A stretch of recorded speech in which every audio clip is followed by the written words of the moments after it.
एकटा तिरहुत गीत गबैत छी। पिया मोर बालक हम तरुणी गे, कोने तप चुकलहुँ भेलहुँ जननी गे। पहिरे जे लेलहुँ सखी दक्षिणा कचीरा, पिया के देखैते दगदा शरीरा।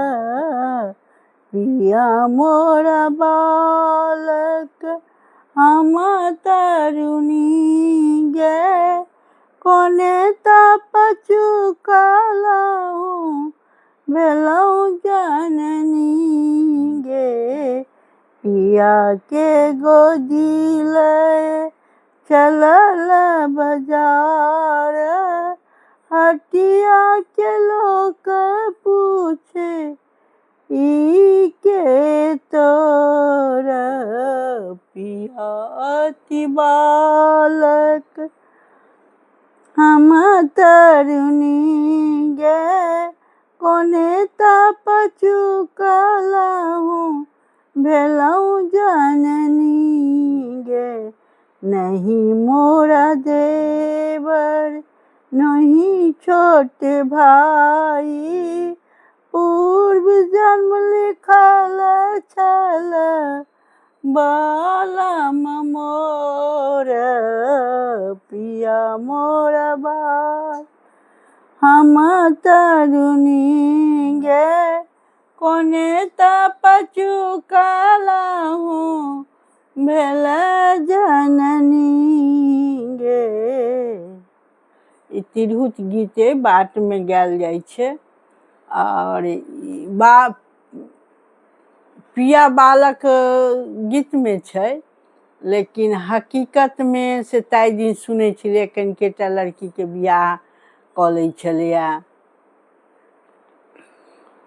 बाल विवाह जहन जे रहै से बूढ़ बर आ कनिकेटा लड़की से शादी भऽ जाइ छलै। ई तऽ सुनने छलियै जे आब ई गीत में छै से पिया छोट नहीं सुनै छलियै। पिया छोट राजस्थान में सुनै छियै। एगोटा छलै दुकानदार से कहै छलै हम कनिकेटा दुनू रहै छलै बरोबरे में, तऽ ओकरा सबके से मंगनी भऽ जाइ छलै, अथी भऽ जाइ छलै, सियान होइ छलै तहन जाइ छलै छोट, तऽ दुनू एके बतारी के रहै छलै। ई गीत में कतऽ से आयल छै से जय मिथिला जय मैथिली।